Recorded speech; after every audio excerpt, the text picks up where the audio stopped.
to my library. So, today we are going to continue reading Interview with the Vampire by Anne Rice. This video will contain just solely reading.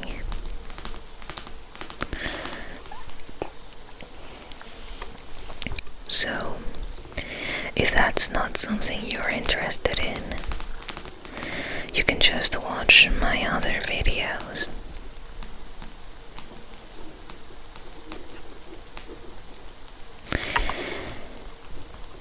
And I'll try to keep them balanced. So, maybe one reading video, another mixed up, then just personal attention, for example.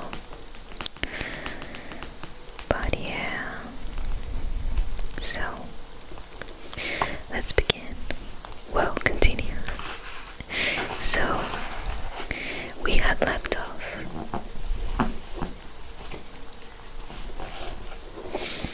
in the page 11. Alright, so I'll continue now. Well, I wanted to sell the plantations. I never wanted to see the house or the oratory again. I leased them finally to an agency which would work for me and manage things, so I need never go there. And I moved my mother and sister to one of the townhouses in New Orleans. Of course, I did not escape my brother for a moment. I could think of nothing but his body rotting in the ground. He was buried in the St. Louis Cemetery in New Orleans, and I did everything to avoid passing those gates. But still, I thought of him constantly, drunk or sober. I saw his body rotting in the coffin, and I couldn't bear it. Over and over I dreamed that he was at the head of the steps, and I was holding his arm, talking kindly to him, urging him back to the bedroom, telling him gently that I did believe him, that he must pray for me to have faith. Meantime, the slaves on Pont du Lac, that was my plantation, had begun to talk of seeing his ghost on the gallery, and the overseer couldn't keep order. People in society asked my sister offensive questions about the whole incident, and she became a hysteric. She wasn't really a hysteric. She simply thought she ought to react that way, so she did. I drank all the time and was at home as little as possible. I lived like a man who wanted to die, but had no courage to do it himself. I walked black streets and alleys alone. I passed out in cabarets. I backed out of 2 duels, more from apathy than cowardice, and truly wished to be murdered. And then I was attacked. It might have been anyone, and my invitation was open to sailors, thieves, maniacs, anyone. But it was a vampire. He got me just a few steps from my door one night and left me for dead. Or so I thought. You mean he sucked your blood? The boy asked. Yes, the vampire laughed. He sucked my blood. That's the way it's done. But you lived, said the young man. You said he left you for dead. Well, he drained me almost to the point of death, which was for him sufficient. I was put to bed as soon as I was found, confused and really unaware of what had happened to me. Oh. I suppose I thought that drink had finally caused a stroke. I expected to die now, and had no interest in eating or drinking or talking to the doctor. My mother sent for the priest. I was feverish by then, and I told the priest everything, all about my brother's visions and what I had done. I remember I clung to his arm, making him swear over and over he would tell no one. I know I didn't kill him, I said to the priest finally. It's that I cannot live now that he's dead, not after the way I treated him. That's ridiculous, he answered me. Of course you can live. There's nothing wrong with you but self-indulgence. Your mother needs you, not to mention your sister. And as for this brother of yours, he was possessed of the devil. I was so stunned when he said this I couldn't protest. The devil made the visions, he went on to explain. The devil was rampant. The entire country of France was under the influence of the devil, and the revolution had been his greatest triumph. Nothing would have saved my brother but exorcism, prayer and fasting, meant to hold him down while the devil raged in his body and tried to throw him about. The devil threw him down the steps. It's perfectly obvious, he declared. You weren't talking to your brother in that room, you were talking to the devil. Well, this enraged me. I believed before that I had been pushed to my limits, but I had not.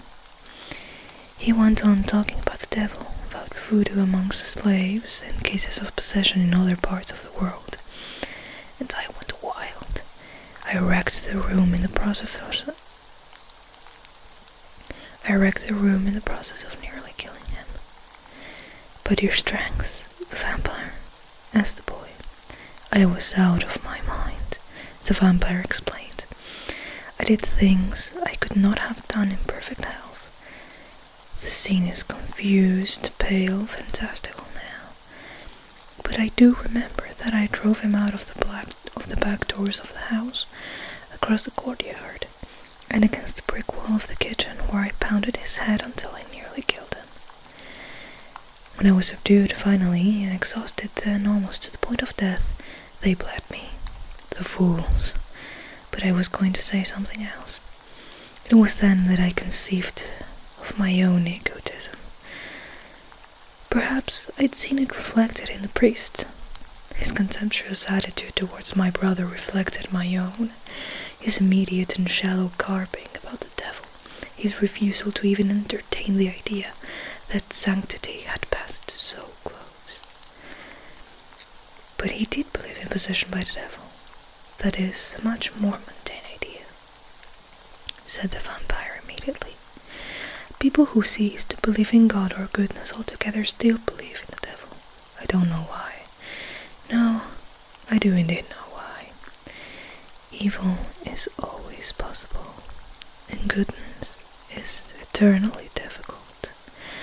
But you must understand, possession is really another way of saying someone is mad. I felt it was for the priest. I'm sure he'd seen madness. Perhaps he had stood right over raving madness and pronounced it possession. You don't have to see Satan when he is exorcised, but to stand in the presence of a saint, to believe that the saint has seen a vision. No, it's egotism, a refusal to believe it could occur in our midst. I never thought of it in that way, said the boy. But what happened to you? You said they bled you to cure you, and must have nearly killed you. The vampire laughed. Yes, it certainly did. But the vampire came back that night. You see, he wanted Point du Lac, my plantation. It was very late, after my sister had fallen asleep. I can remember it as if it were yesterday. He came in from the courtyard, opening the French doors without a sound, a tall, fair-skinned man with a mass of blonde hair and a graceful, almost feline quality to his movements.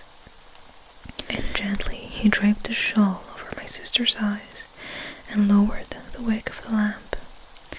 She dozed there beside the basin and the cloth with which she'd bathed my forehead, and she never once stirred under that shawl until morning. But by that time I was greatly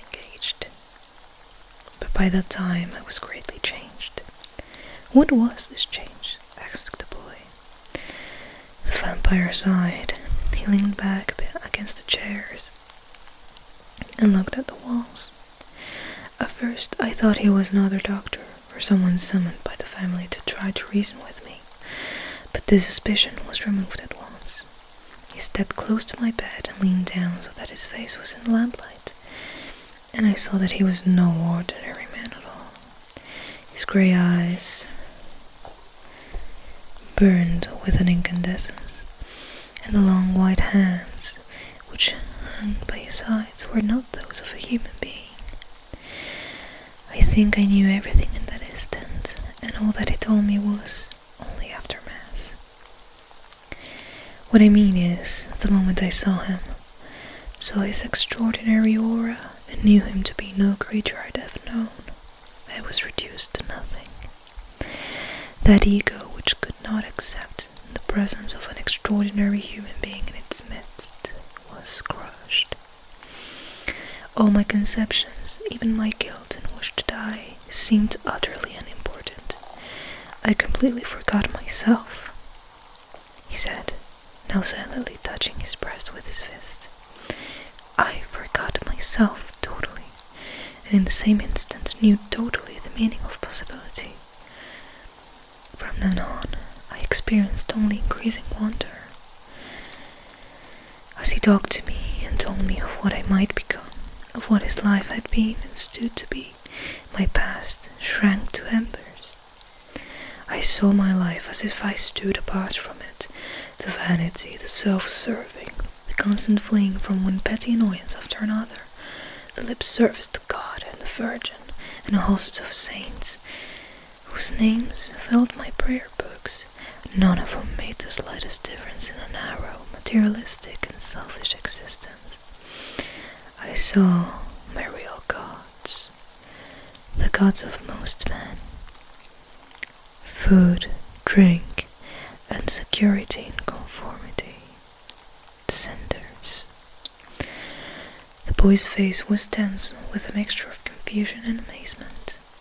And so you decided to become a vampire? He asked. The vampire was silent for a moment. Decided. It doesn't seem like the right word. Yet, I cannot say it was inevitable from the moment that he stepped into that room. No, indeed, it was not inevitable. Yet, I can't say I decided. Let me say that when he'd finished speaking, no other decision was possible for me, and I pursued my course without a backward glance, except for one. Except for one?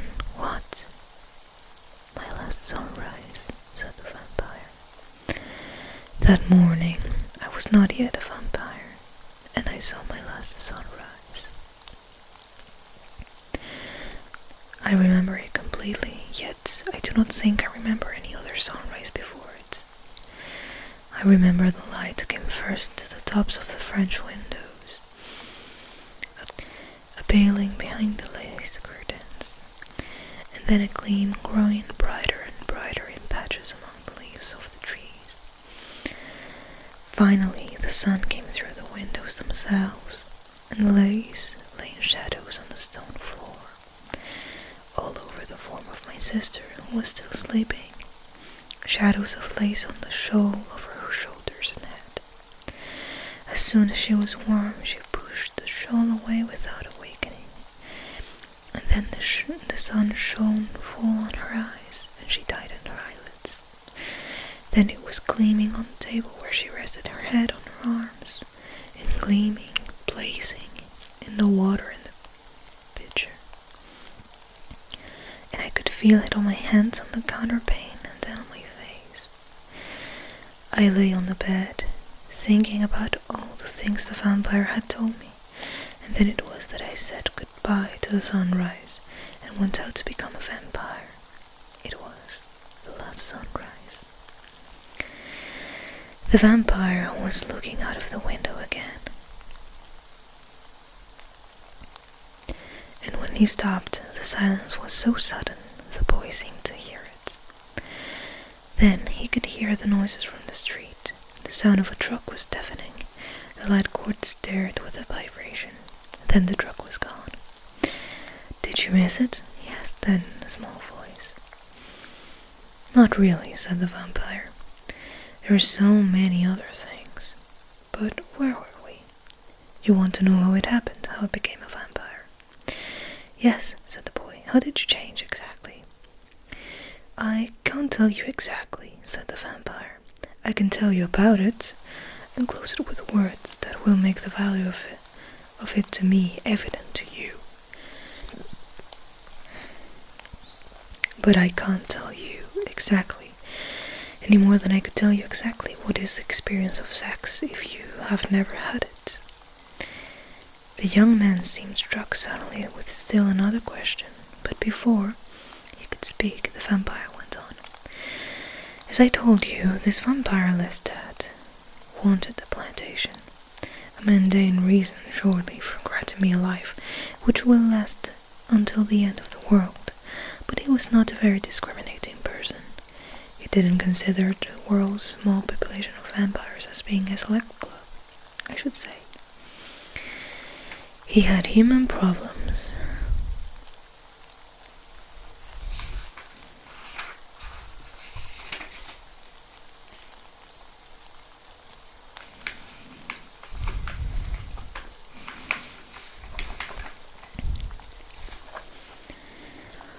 A blind father who did not know his son was a vampire and must not find out.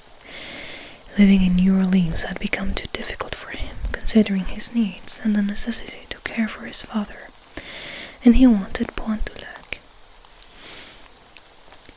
We went at once to the plantation the next evening, ensconced the blind father in the master bedroom, and I proceeded to make the change. I cannot say that it consisted in any one step really, though one, of course, was the step beyond which I could make no return. No. Yeah. But there were several acts involved, and the first was the death of the overseer. Lestat took him in his sleep. I was to watch and to approve, that is, to witness the taking of a human life, as proof of my commitment and part of my change. This proved without doubt the most difficult part for me. I've told you I had no fear regarding my own death, only a squeamishness about taking my life myself, but I had a most high regard for the life of others, and the horror of death most recently developed because of my brother. I had to watch the overseer awake with a start and try to throw off Lestat with both hands, fail, then lie there struggling under Lestat's grasp, and finally go limp, drained of blood, and die. He did not die at once. We stood in his narrow bedroom for the better part of an hour watching him die. Part of my change, as I said. Lestat would never have stayed otherwise. Then it was necessary to get rid of the overseer's body. I was almost sick from this. Weak and feverish already, I had little reserve, and handling the dead body with such a purpose caused me nausea. Lestat was laughing, telling me callously that I would feel so different once I was a vampire that I would laugh too. He was wrong about that. I never laugh at death, no matter how often and regularly I am the cause of it. But let me take things in order. We had to drive up the river road until we came to open fields, and leave the overseer there. We tore his coat, stole his money, and saw to it his lips were stained with liquor. I knew his wife, who lived in New Orleans, and knew the state of desperation she would suffer when the body was discovered. But more than sorrow for her, I felt pain that she would never know what had happened, that her husband had not been found drunk on the road by robbers. As we beat the body, bruising the face and the shoulders, I became more and more aroused. Of course, you must realize that all this time the vampire Lestat was extraordinary. He was no more human to me than a biblical angel. But under this pressure, my enchantment with him was strained. I had seen my becoming a vampire in two lights. The first light was simply enchantment. Lestat had overwhelmed me on my deathbed. But the other light was my wish for self-destruction, my desire to be thoroughly damned. This was the open door through which Lestat had come on both the first and second occasion. No, I was not destroying myself, but someone else. The overseer, his wife, his family. I recoiled and might have fled from Lestat, my sanity thoroughly shattered, had he not sensed with an infallible instinct what was happening. Infallible instinct. The vampire mused. Let me say the powerful instinct of a vampire to whom even the slightest change in a human's facial expression is as apparent as a gesture. Lestat had preternatural timing. He rushed me into the carriage and whipped the horses home. I want to die, I began to murmur. This is unbearable, I want to die. You have it in your power to kill me, let me die. I refused to look at him, to be spellbound by the sheer beauty of his appearance. He spoke my name to me softly, laughing. As I said, he was determined to have the plantation. But would he have let you go, asked the boy, under any circumstances? I don't know. Knowing Lestat as I do now, I would say he would have killed me rather than let me go. But this was what I wanted, you see. It didn't matter. No, this was what I thought I wanted. As soon as we reached the house, I jumped down out of the carriage and walked, a zombie, to the brick stairs where my brother had fallen. The house had been unoccupied for months now, and the overseer having his own cottage, and the Louisiana heat and damp were already picking apart the steps. Every crevice was sprouting grass, and even small wildflowers. I remember feeling the moisture, which in the night was cool as I sat down on the lower steps, and even rested my head against the brick and felt the little wax-stamped wildflowers with my hands. I pulled a clump of them out of the easy dirt in one hand. I want to die. Kill me, I said to the vampire. Now I am guilty of murder, I can't live. He sneered with the impatience of people listening to the obvious lies of others. And then, in a flash, he fastened on me just as he had on my man.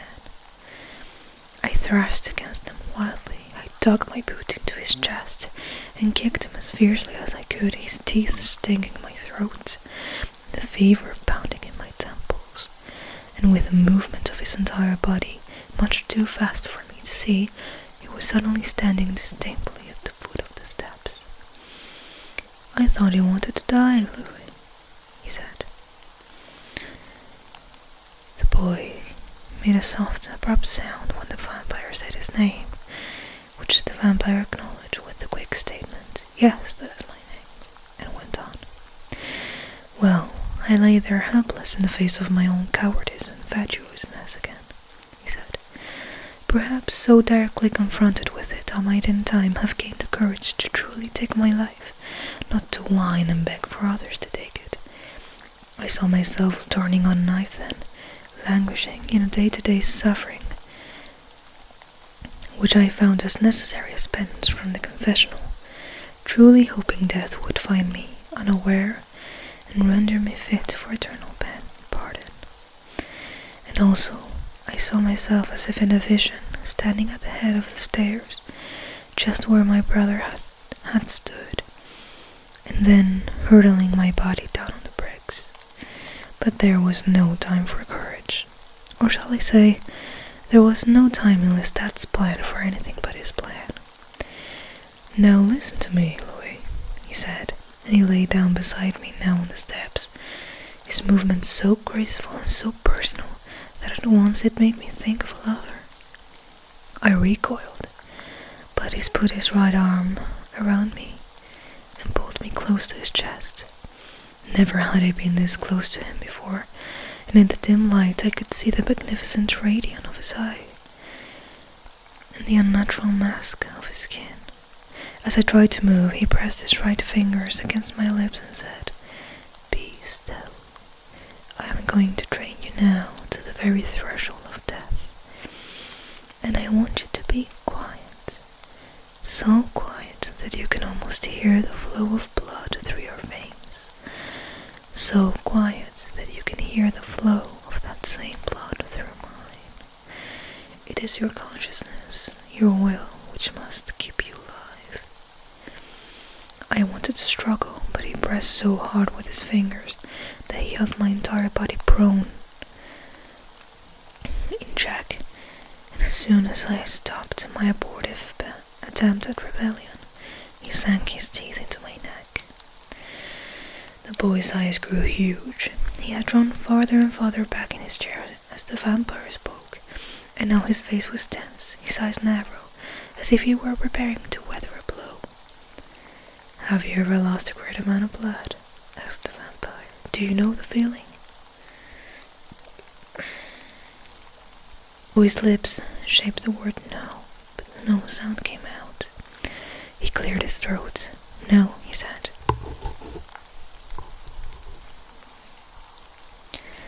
Candles burned in the upstairs parlor, where he had planned the death of the overseer.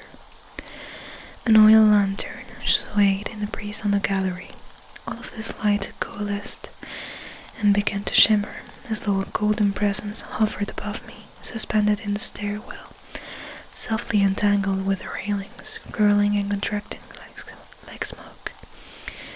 "Listen, keep your eyes wide," Lestat whispered to me, his lips moving against my neck. I remember that the movement of his lips raised the hair all over my body, sent a shock of sensation through my body that was not unlike the pleasure of passion. He mused, his right finger slightly curled beneath his chain, the first finger appearing to lightly stroke it. The result was that within minutes I was weak to paralysis. Panic-stricken, I discovered I could not even will myself to speak. Lestat still held me, of course, and his arm was like the weight of an iron bar. I felt his teeth withdraw with such keenness that the 2 puncture wounds seemed enormous, lined with pain. And now he bent over my helpless head and, taking his right hand off me, bit his own wrists. The blood flowed down upon my shirt and coat, and he watched it with an arrow gleaming eye. It seemed an eternity that he watched it, and that shimmer of light now hung behind his head like the backdrop of an apparition.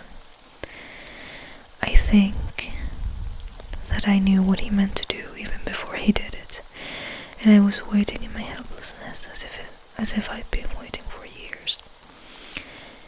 He pressed his bleeding wrist to my mouth, said firmly, a little impatiently, "Louis, drink." And I did.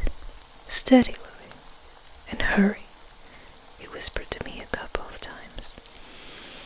I drank, sucking the blood out of the holes, experiencing for the first time since infancy the special pleasure of sucking nourishment. The body focused with the mind upon one vital source. Then something happened. The vampire sat back, a slight frown on his face. "How pathetic it is to describe these things which can't truly be described," he said, his voice low, almost to a whisper. The boy sat as if frozen. I saw nothing but that light then as I drew blood. And this next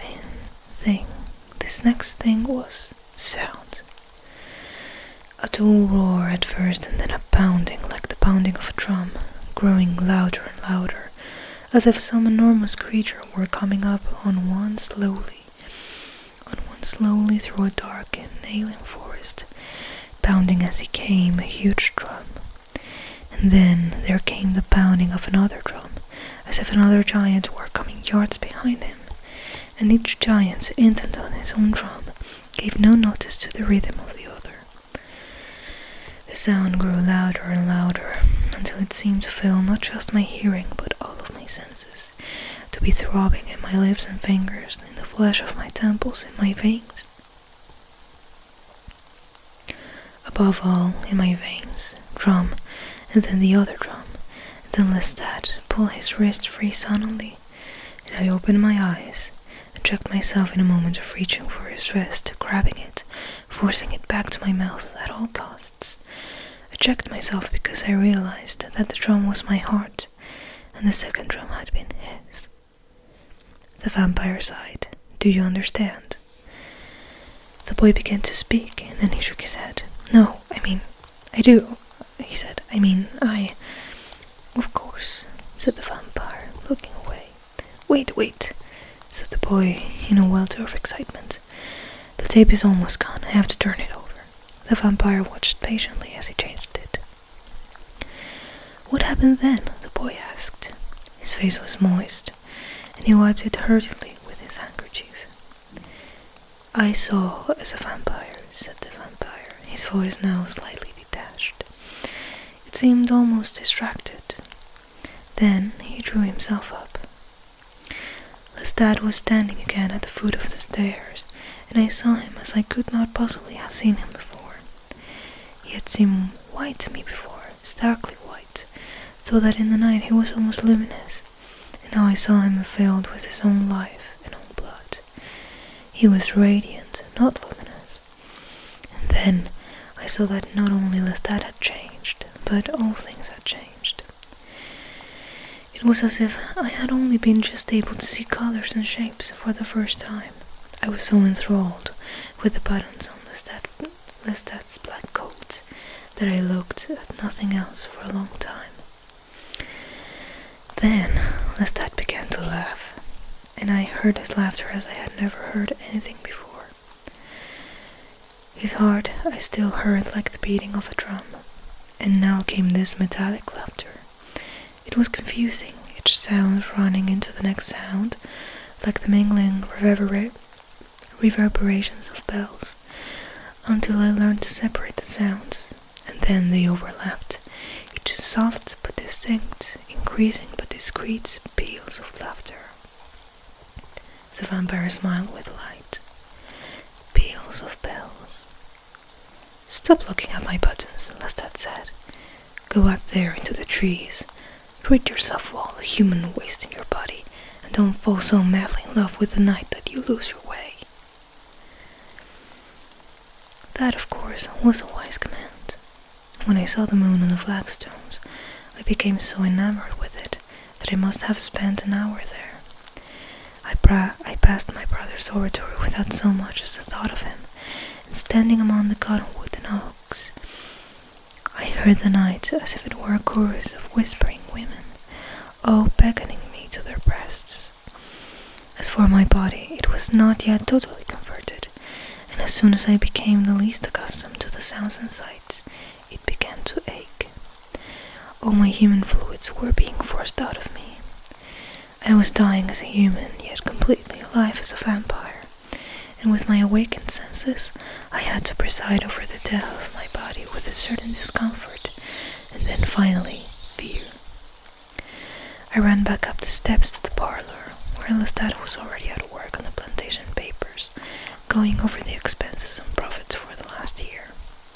You're a rich man, he said to me when I came in. Something's happening to me, I shouted. You're dying, that's all. Don't be a fool. Don't you have any oil lamps? All this money you can afford whale oil except for that lantern. Bring me that lantern. Dying, I shouted. Dying. It happens to everyone, he persisted, refusing to help me. As I look back on this, I still despise him for it. Not because I was afraid, but because he might have drawn my attention to these changes with reverence. He might have called me and told me I might watch my death with the same fascination with which I had watched and felt the night, but he didn't. Lestat was never the vampire I am, not at all. The vampire did not say this boastfully.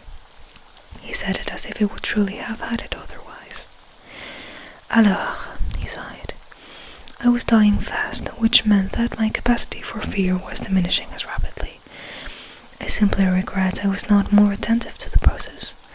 Lestat was being a perfect idiot. Oh, for the love of hell, he began shouting. Do you realize I've made no provision for you? What a fool I am.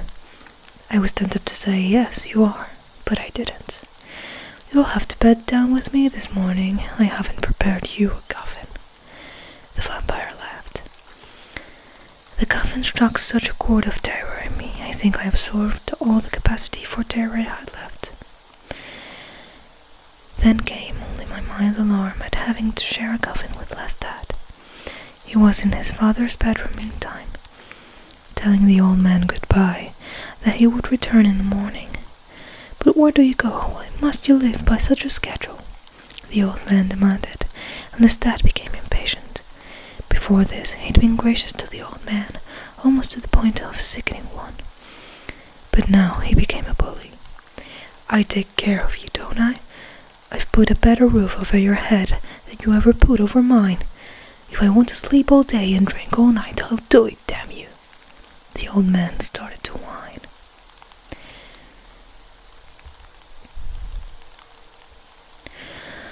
Only my peculiar state of emotions and most unusual feeling of exhaustion kept me from disapproving.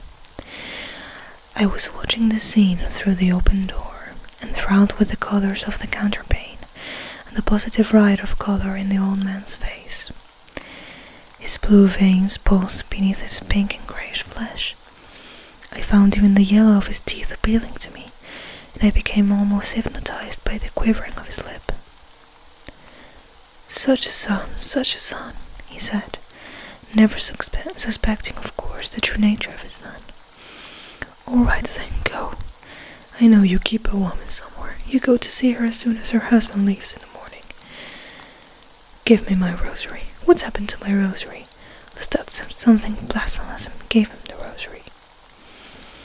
"But," the boy started. "Yes," said the vampire. "I'm afraid I don't allow you to ask enough questions. I was going to ask, rosaries have crosses on them, don't they?" "Oh, the rumor about crosses." The vampire laughed. "You refer to our being afraid of crosses?" "Unable to look on them, I thought," said the boy. "Nonsense, my friend. Sheer nonsense. I can look on anything I like, and I rather like looking on crucifixes in particular." "And what about the rumor about keyholes, that you can become steam and go through them?" "I wish I could," laughed the vampire. "How positively delightful. I should like to pass through all manner of different keyholes and feel the tickle of their peculiar shapes." "No." He shook his head. "That is, how would you say today? Bullshit?" The boy laughed despite himself. Then his face grew serious. "You mustn't be so shy with me," the vampire said. "What is it?" "The story about sticks through the heart," said the boy, his cheeks coloring slightly. "The same," said the vampire. "Bullshit," he said, carefully articulating both syllables so that the boy smiled. "No magical power whatsoever. Why don't you smoke one of your cigarettes? I see you have them in your shirt pocket." "Oh, thank you," the boy said, as if it were a marvelous suggestion. But once he had the cigarette to his lips, his hands were trembling so badly that he mangled the first fragile book match. "Allow me," said the vampire. And taking the book, he quickly put a lighted match to the boy's cigarette. The boy inhaled, his eyes on the vampire's fingers. Now the vampire withdrew across the table with a soft rustling of garments. "There's an ashtray on the basin," he said, and the boy moved nervously to get it. He stared at the few butts in it for a moment, and then, seeing the small wastebasket beneath, he emptied the ashtray and quickly set it on the table. His fingers left damp marks on the table when he put it down. "Is this your room?" he asked. "No," answered the vampire, "just a room." "What happened then?" the boy asked. The vampire appeared to be watching the smoke gather beneath the overhead bulb. We went back to New Orleans post-haste," he said. "Lestat had his coffin in a miserable room near the ramparts." "And you did get into the coffin?" "I had no choice. I begged Lestat to let me stay in the closet, but he laughed astonished. 'Don't you know what you are?' he asked. 'But is it magical? Must it have this shape?' I pleaded, only to hear him laugh again. I couldn't bear the idea, but as we argued I realized I had no real fear. It was a strange realization. All my life I'd feared closed spaces. Born and bred in French houses with lofty ceilings and floor-length windows, I had a dread of being enclosed. I felt uncomfortable even in the confessional in church. It was a normal enough fear. And now I realized as I protested to Lestat, I did not actually feel this anymore. I was simply remembering it. Hanging on to it from habit, from a deficiency of ability to recognize my present and exhilarating freedom. Alright, so that was it for today. I think it was quite a nice read. So now we are on page 25, and I'll pick up from there on the next video. This video is already quite long, but I plan on making them more or less this length, so you can just put them in the background and just listen to them while you are doing things maybe. So yes, I will put a little bookmark here when I finish filming, and I'll see you on the next one.